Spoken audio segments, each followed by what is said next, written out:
My name is Scarlett. I'm 42, a senior analyst at one of the largest technology firms on the West Coast, or at least, that's what it says on my business card. What it doesn't say is that I'm also the reason our company's valuation surged past $80 billion last year, that behind every so-called revolutionary algorithm praised in press releases, award ceremonies, and TEDx stages is me. But if you ask Benjamin Ross, our VP of Innovation and my direct boss, he'll flash his trademark smile and tell you he built it all from the ground up. He'll say it with such unwavering confidence, you might even believe him. Hell, I used to believe him too. Benjamin is the kind of man made for press junkets. Tall silver creeping into his temples in a powerfully wise sort of way, always in designer suits with shoes polished so brightly they reflect his ego right back at him. He has this charming, lowered voice that makes even nonsense sound profound, and at conferences people line up just to shake his hand and tell him how inspired they feel, never realizing the man couldn't code a Fibonacci sequence without crashing his laptop. For 12 years, I let him take credit for my work. Why? Because at first I thought we were a team, that my quiet diligence and his public polish made us stronger together. I was wrong. I still remember the first time I let him claim something that wasn't his.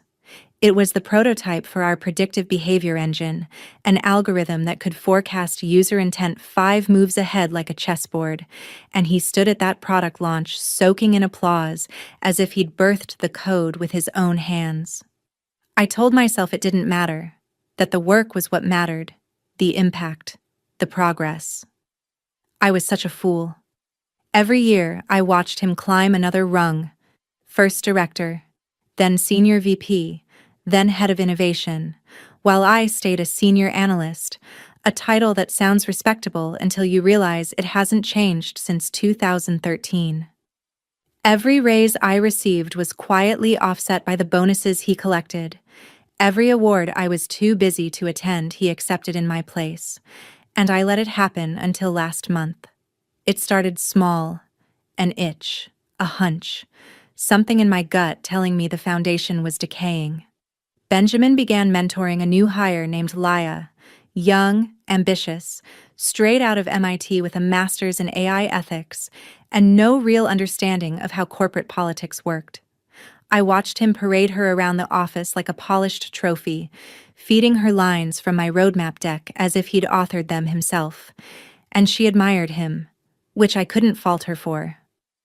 One Friday afternoon, I overheard them in the break room, Benjamin telling her that Scarlett's a brilliant technician, but she lacks the vision to scale, and I stood there frozen, coffee in hand, my heart pounding like a drum of rage in my chest.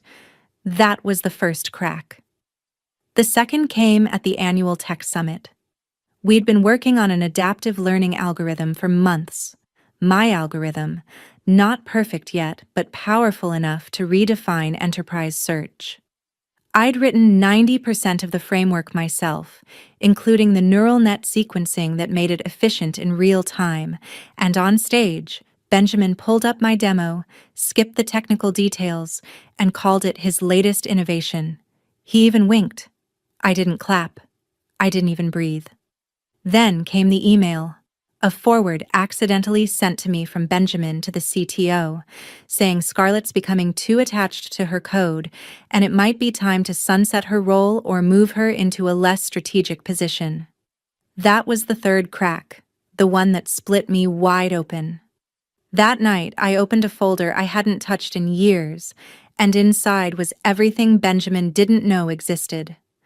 Backup copies of my early models, designs, unregistered prototypes, and one last thing, a small black suitcase with a biometric lock I'd stored beneath my desk labeled as an archival hardware enclosure. Inside it sat a physical drive containing my master architecture, not the sanitized, company-owned version, but my original, clean, unlicensed, and completely untraceable. I held that suitcase in my lap for a long time, my heart pounding not from fear, but from the certainty of what I was about to do. That was 2 weeks ago. Now it was Monday. I walked into the office in a tailored navy blazer, handed in my resignation, and turned on my heel without waiting for a response. Benjamin laughed. "Good luck finding another job at your age." He smirked. I smiled, not kindly. "Thank you for your wishes," I said, and headed for the elevator. As I passed him, he noticed the suitcase in my hand. "What's in there?" he asked. I turned and met his eyes. "The future you thought you owned." His face drained of color the moment the elevator doors slid shut, the buzz of the office dissolving behind me like the background hum of a life I no longer belonged to. But I wasn't finished. Not yet. Not until I saw the look on Benjamin's face shift from smug amusement to something closer to dread. I walked back down the corridor slowly, deliberately, carrying the box in my arms as if it were fragile, though we both knew it wasn't. It was indestructible. I knocked once on the door of his corner office without waiting for an answer and stepped inside. He looked up from his laptop, clearly surprised to see me again. "Scarlett," he said, dragging out the syllables as if weighing them. "What is this?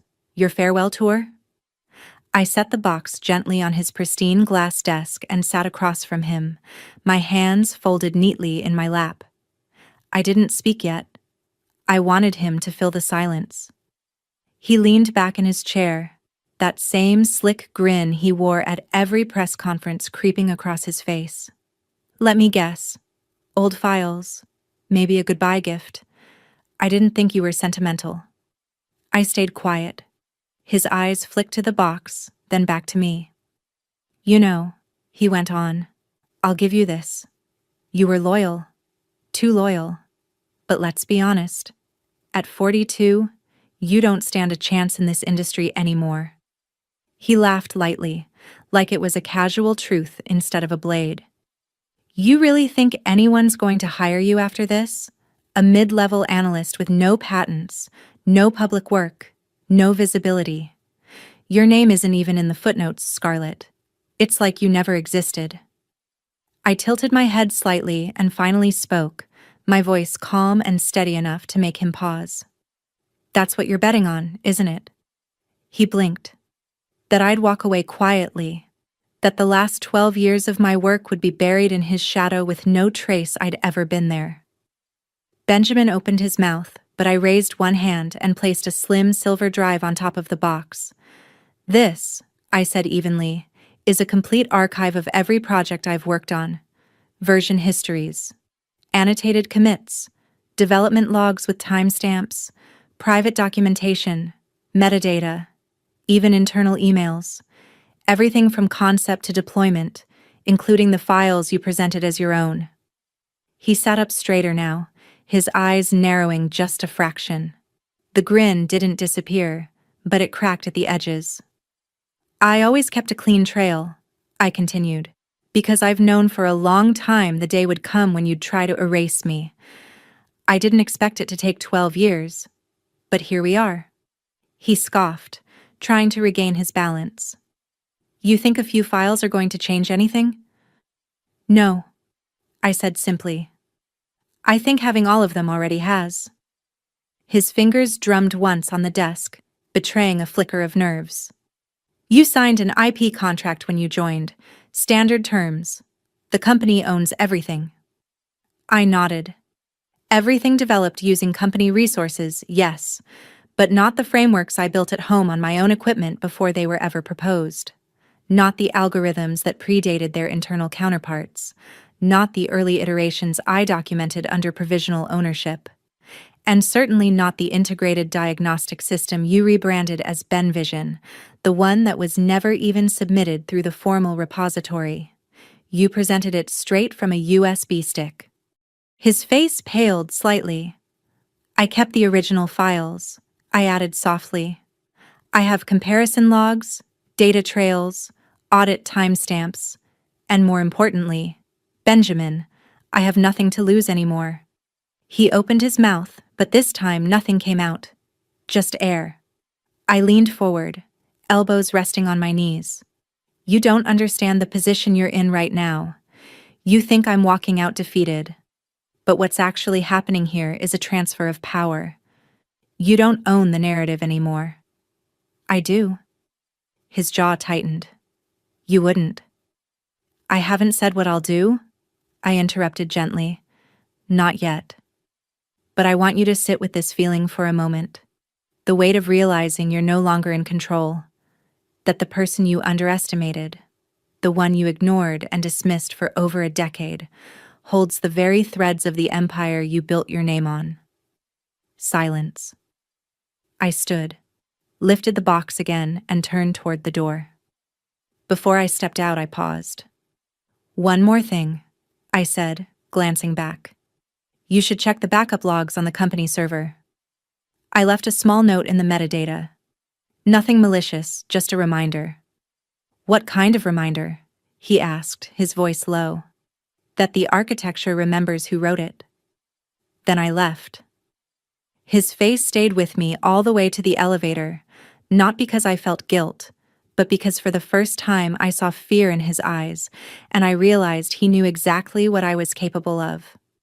I was almost at the door when I heard him again, Benjamin's voice sharper now, trying to reclaim ground he felt slipping away beneath him.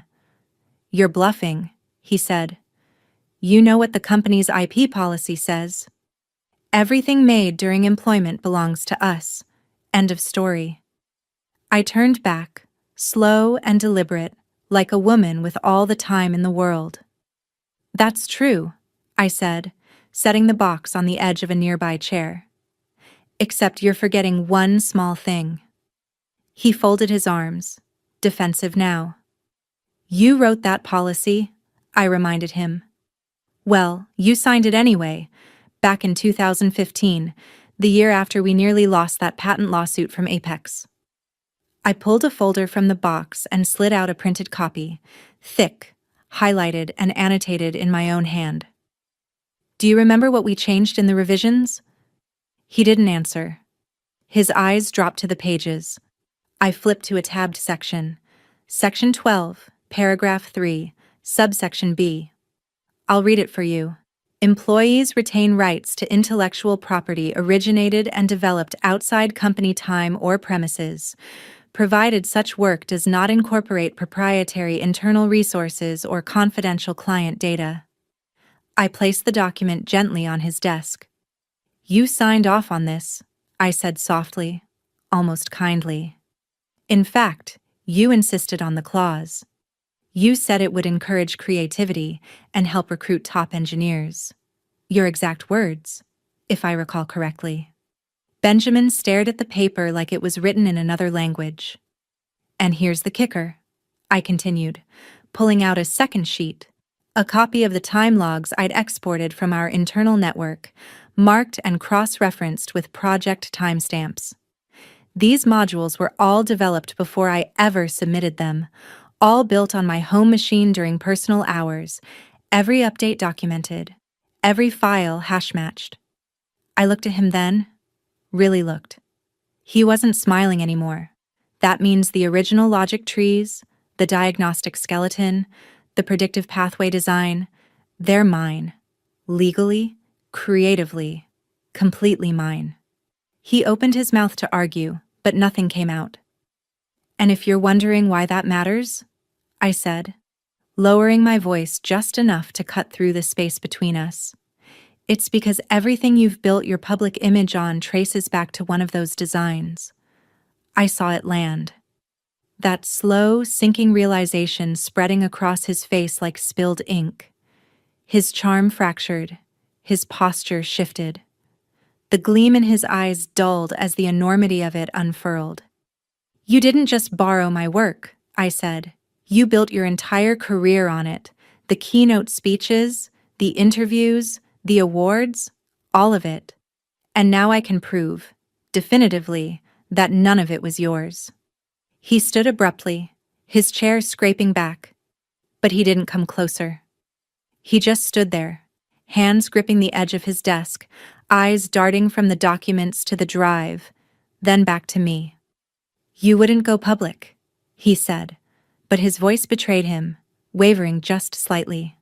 You don't want a lawsuit. You don't want the drama. You're right, I said. I don't. His shoulders eased a fraction, but I will if I have to. And there it was. The panic. Not loud or dramatic, just the quiet collapse of certainty in a man who had never once expected to be cornered. Because for the first time, Benjamin wasn't standing in front of someone desperate to keep a job. He was facing someone with nothing left to lose and everything to gain. I'm not here to threaten you, I said finally, slipping the drive back into my coat pocket. I just wanted you to know the truth, and to feel what it's like when the narrative slips out of your hands. I turned to leave again, my hand resting on the doorknob when he spoke. His voice was hoarse. What do you want, Scarlett? I paused. I didn't turn around. I want you to remember this feeling, I said, because from this point on, it's mine. And then I left. I should have kept walking, should have left him there in the silence of his office with the weight of his own lies echoing off the glass.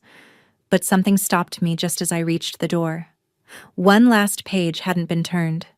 One final chapter. I didn't want him to pretend he'd never read it, so I turned back.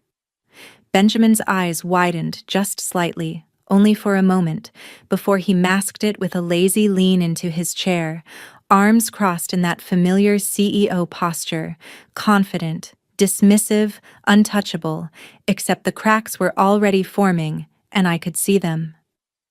Ah, I forgot something, I said quietly, stepping back inside and lifting a thin envelope from the bottom of the box.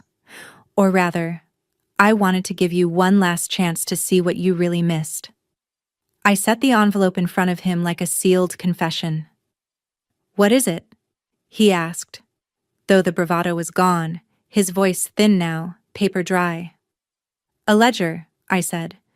18 months in the making. He raised an eyebrow, trying for indifference. A ledger? I nodded slowly, a record of everything you ever stole from me.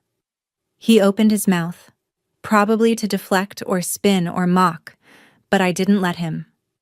I saved the emails, I said. The ones where I outlined the foundational logic behind the hybrid predictive engine. The ones where I walked you through the machine learning loop we used to cut decision latency by 60%. The ones you printed word for word and then read aloud at the shareholders' dinner like they were your own. His face tightened, but I kept going. I recorded the conversations, the Zoom calls, the late nights when you asked me to explain it again, but slower, because you were too proud to admit you didn't understand the very algorithm that earned us a 7-figure extension from Telesk. He looked like he wanted to argue, but he didn't, because he knew I was telling the truth. And worse, I had receipts. I even kept the transcripts, I added softly, from the internal Q&A session last year. The one where you spontaneously described our upcoming adaptive logic module using the exact phrasing I'd said to you in the elevator 15 minutes earlier. His mouth parted, but no sound came out. I stepped closer, not threatening, not aggressive, just steady, calm, precise. You always thought I was naive, didn't you? I asked. Thought I didn't see what you were doing. Thought I was just grateful to be here. He didn't answer. I was grateful for a while, until I realized I was the scaffolding you stood on while you built your cardboard castle. His hands tightened slightly on the arms of his chair. I started collecting proof when you deleted that first offer from Ellison Dynamics, I said, my voice lower now. You remember that, don't you? The one you told me never came, except the HR assistant had already mentioned it at the offsite. They reached out again a few months later, and again there was nothing in my inbox. That's when I knew. I pulled a tablet from my bag, unlocked it, and slid it across the desk. There it was. The contract signed, countersigned, dated. My name printed clearly beside Ellison's crest stamped in digital ink. I signed with them 2 weeks ago, I said. Full recognition, public authorship, my name on the patents, on the rollout, on the launch. They know I built it, And this time, I'll get the credit. Benjamin stared at the screen, and in that moment, the silence in the room shifted. It wasn't corporate anymore. It was personal, existential, the kind of silence a man hears when the walls of his identity begin to collapse. His voice came out in a rasp. "You're going to Ellison?" "They made me an offer I couldn't refuse," I said evenly, "because you refused to even forward it." He stopped himself, because there was nothing left to say. "You kept me boxed in here," I continued, "kept my name off the decks, off the press releases. You thought if I stayed invisible you'd shine brighter, but you forgot something important." His eyes met mine, pleading now, quiet, desperate. "You forgot that shadows only exist when there's light behind them, and I've been the light this whole time." He slumped, just slightly, but I saw it, the first real crack in his carefully constructed image. Benjamin Ross, man of the future, the visionary, the thought leader, was unraveling under the one thing he never anticipated: the truth. "You'll ruin your career," he said at last, weakly, as if pushing back might still save him.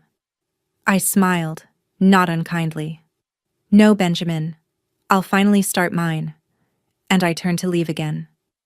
This time I didn't look back, because I knew the moment I stepped through that door, the initiative, the narrative, the future had finally passed to me.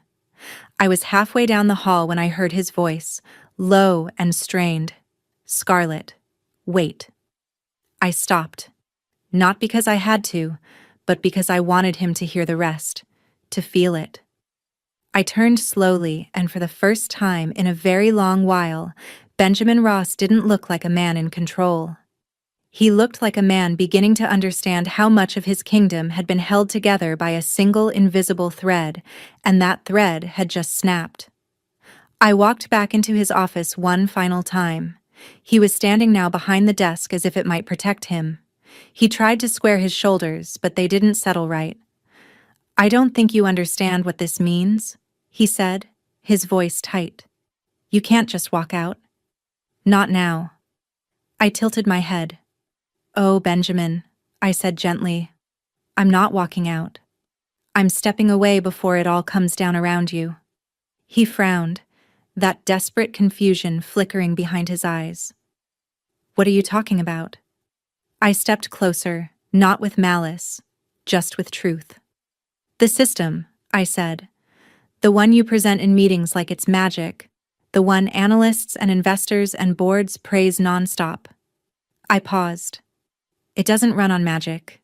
It runs on my logic, my architecture, my patches, my predictive loops. You stood in front of people and promised stability, scale, and speed, but you never even understood the backbone." His lips parted. "It's stable for now," I said, "because I've been maintaining it quietly, nightly, while you polished your sound bites. But now—" I let the silence stretch. "Now the latency issues will begin.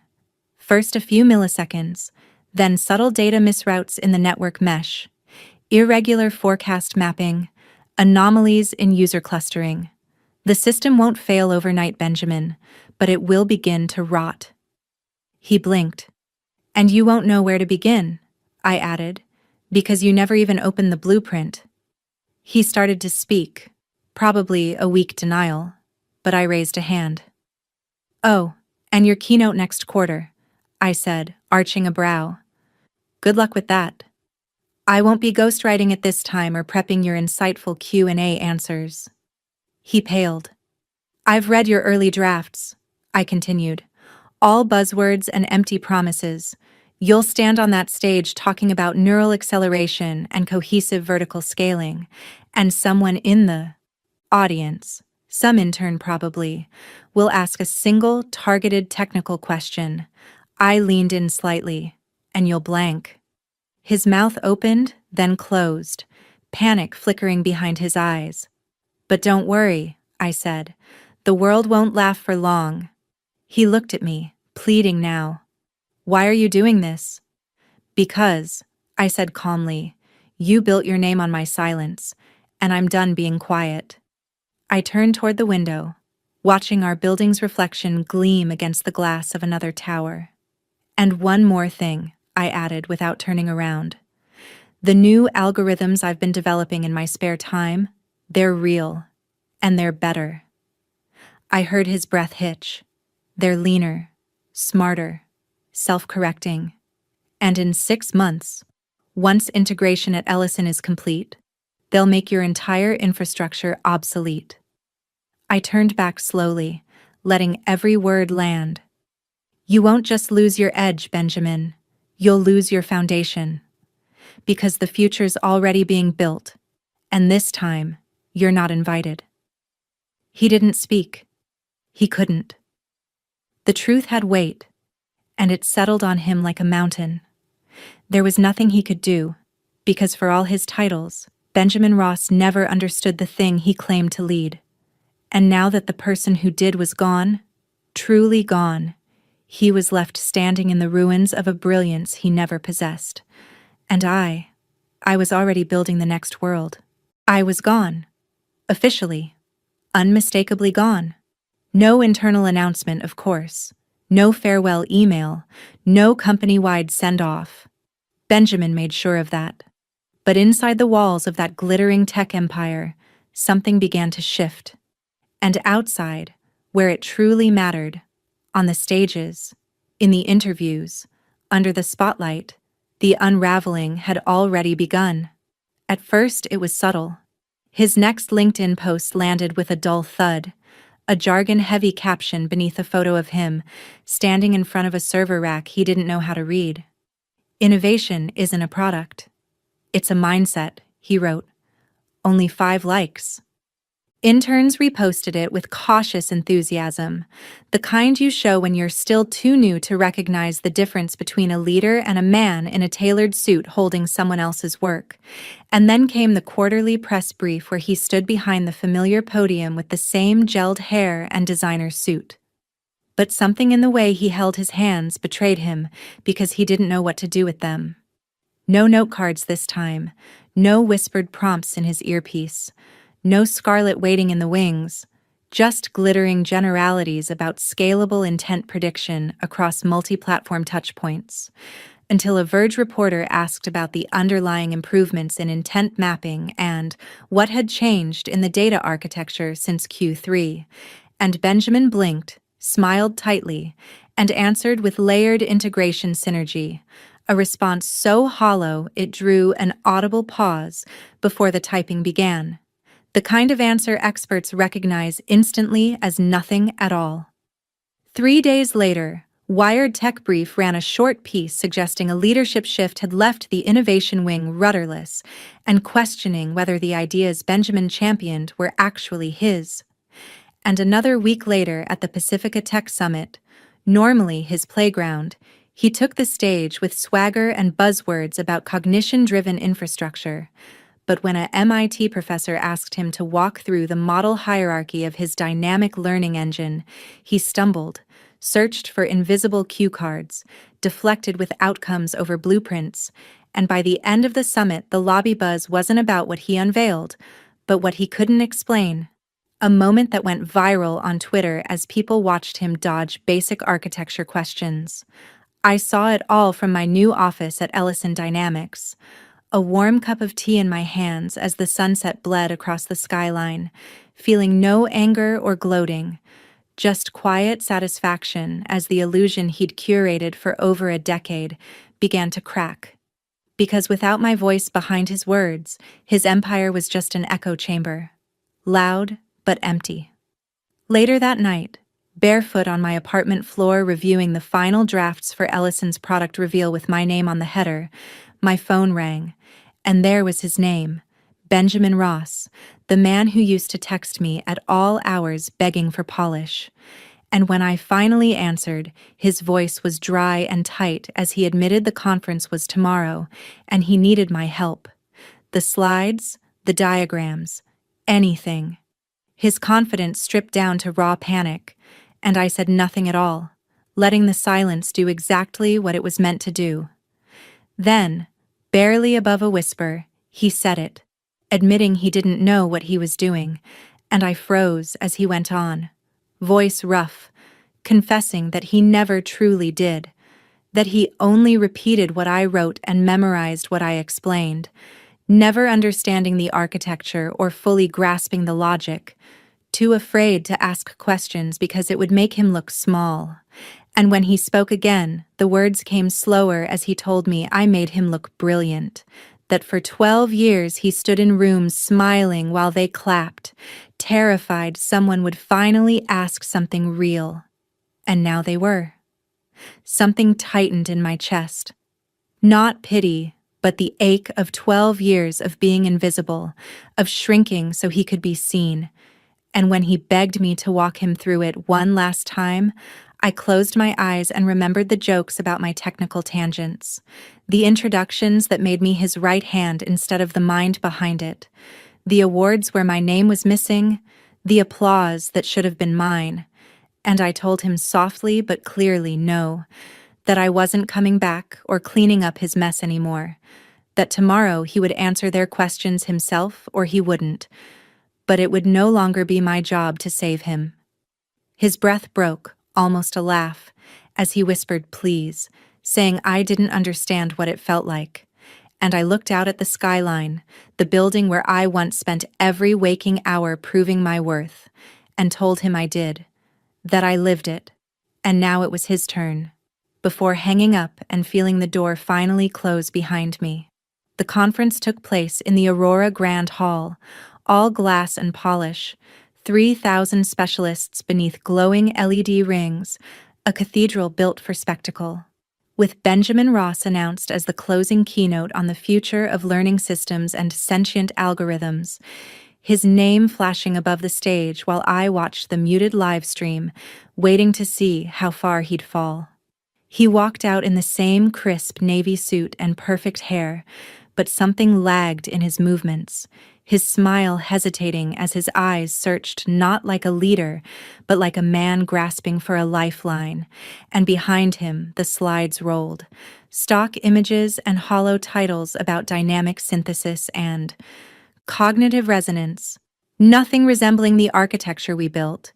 And as he spoke about adaptive intelligence, the room stayed polite, tense, until Dr. Elsa Mendes asked about neural token condensation at runtime, and he froze, stammering through vague answers, followed by Dr. Lin Cao questioning missing lateral recursion, his replies dissolving into claims of proprietary early-stage design as murmurs spread, until a calm voice rose from the fifth row, suggesting maybe he wasn't the one who wrote any of it at all, and Dr. Natalia Vasquez stood, steady and unmistakable, stating that after reviewing his outputs and patents, it was painfully clear someone else with real understanding had been doing the work behind the scenes. Benjamin went pale as Dr. Vasquez turned slightly to address the room, explaining that she had spoken to people who once worked under him, reviewed internal code structures, and knew this man had not designed the systems he claimed to lead, and the murmur that spread through the audience sharpened, shifting from confusion to anger as she faced the stage again and asked where Scarlet Ward was. A question that landed in dead silence while Benjamin opened his mouth and found no words.